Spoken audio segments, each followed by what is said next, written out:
Vamos agora ao vivo, então. O Juan Todescati, direto da Associação Empresarial de Joinville, está lá acompanhando e nós vamos ver, então, o pronunciamento. A fala do governador Carlos Moisés é a coletiva ao vivo, direto da sede da Associação Empresarial de Joinville. Vamos acompanhar o governador falando. Dia a dia dos empresários, demonstrado aqui pelo presidente Martinelli, as empresas fazendo um esforço para não demitirem, para não dispensarem seus trabalhadores.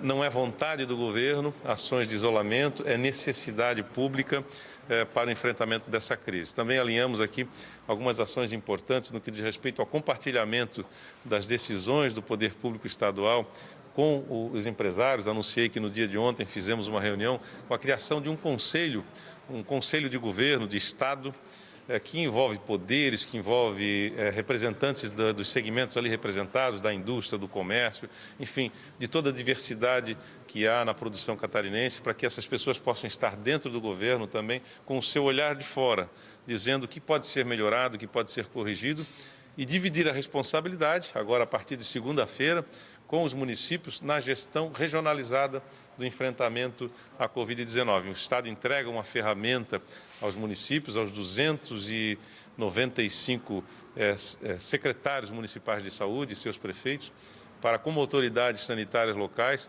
poderem gerenciar essa pasta baseado na ciência, baseado em dados, abrindo a base de dados do governo, mostrando agora a ferramenta, legitimando ela, para que a gente possa ter ações desiguais em situações desiguais em cada região do Estado.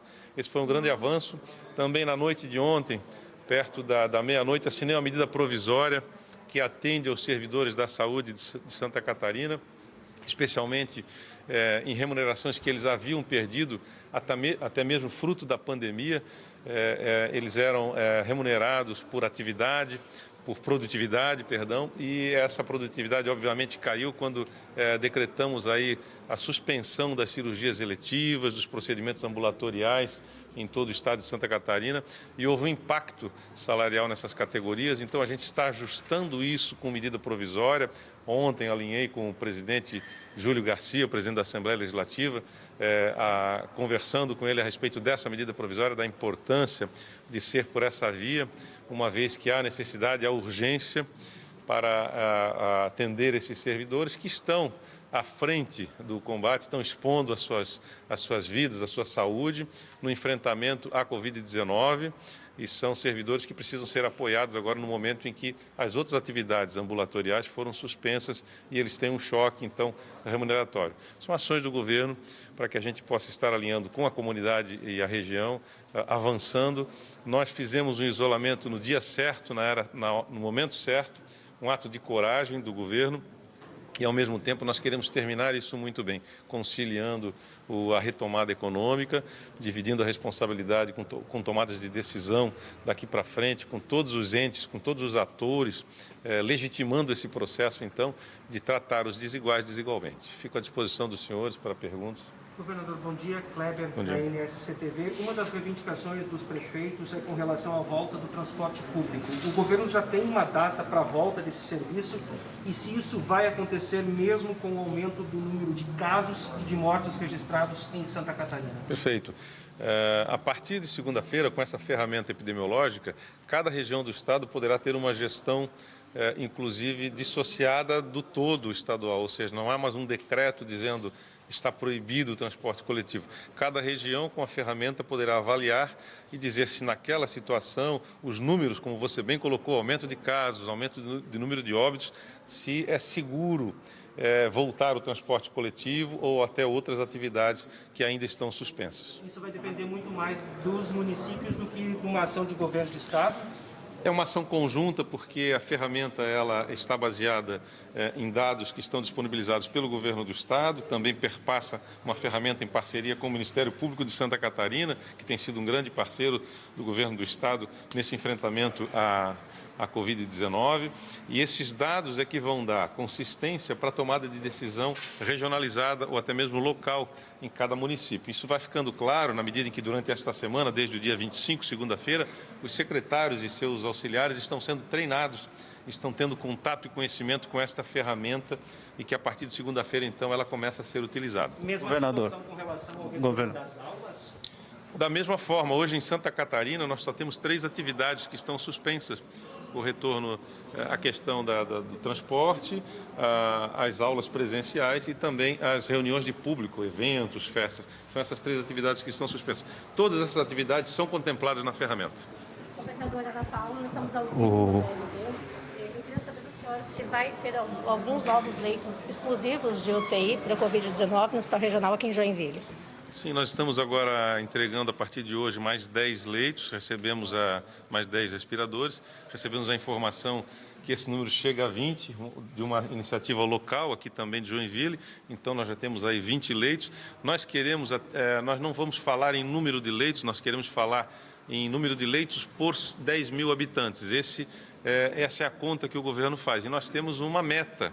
A nossa meta é que esse número seja próximo de 3.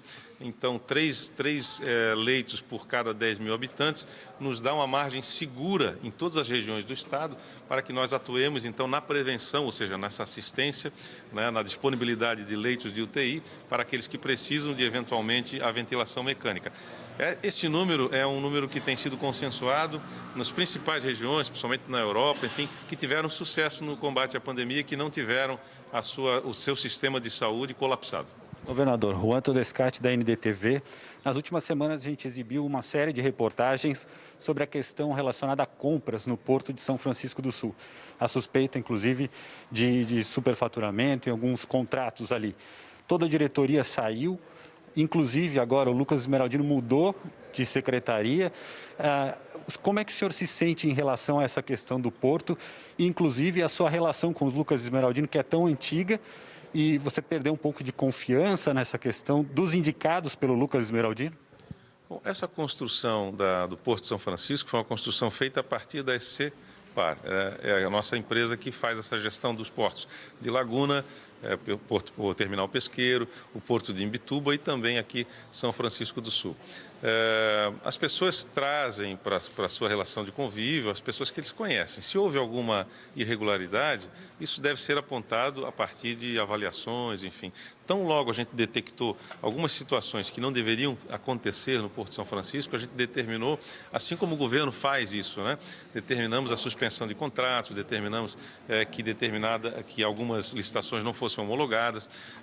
Nós temos tantos exemplos disso recentemente, agora durante a pandemia nós fizemos isso. É trazido ao conhecimento do governador, nós não temos nenhum compromisso com qualquer tipo de erro, mas ao mesmo tempo nós não fazemos nenhum juízo de valor prévio, tem que saber o que está acontecendo. Quando a gente percebe que não é seguro, que não é adequado determinada ação, determinada contratação, a gente suspende para avaliar. É isso que está sendo feito. Acredito que os órgãos de controle também devem olhar essa situação do Porto. E o que nós viemos fazer hoje aqui, inclusive, é legitimar um processo até de transição ali no Porto de São Francisco para que haja uma participação efetiva dos representantes dos diversos segmentos que atuam no Porto de São Francisco, mas com uma determinação do governador, que seja lá quem for que venha à frente, seja capacitado, seja técnico, seja uma pessoa republicana que vai lidar com recursos públicos, mas também que não tenha conflito de interesse na gestão do porto, ou seja, isonomia, uma pessoa que seja efetivamente isenta de qualquer tendência para que ela possa, e não estou dizendo que as pessoas que ali estavam não tinham isonomia, não é isso,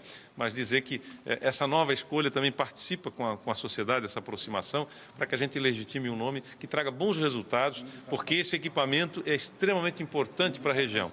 Não necessariamente há indicação política, muitas vezes a indicação política ela é conjugada com um bom nome, um nome técnico, mas se a gente entender que esse aqui também é um movimento político de se aproximar das pessoas, no conceito da política da gestão do Estado, gestão da cidade, obviamente que é uma política regionalizada, uma política local que nós estamos fazendo de diálogo, de conversa, para que a sociedade também participe e legitime esses nomes.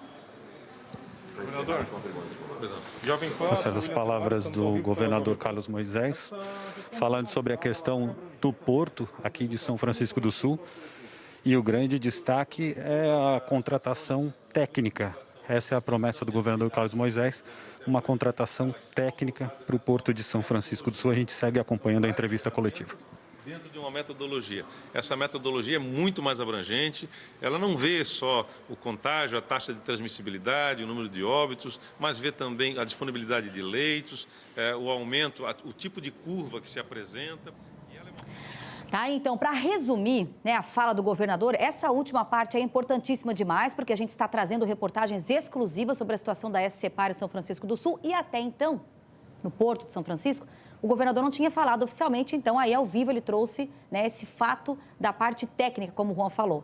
E a outra informação muito importante, a partir de segunda-feira, essa gestão regionalizada, o que significa o município vai poder decidir, não é somente mais o decreto do Estado que vai valer até o dia 31 de maio, a partir de segunda, dia 1º de junho, cada município poderá tomar a sua decisão.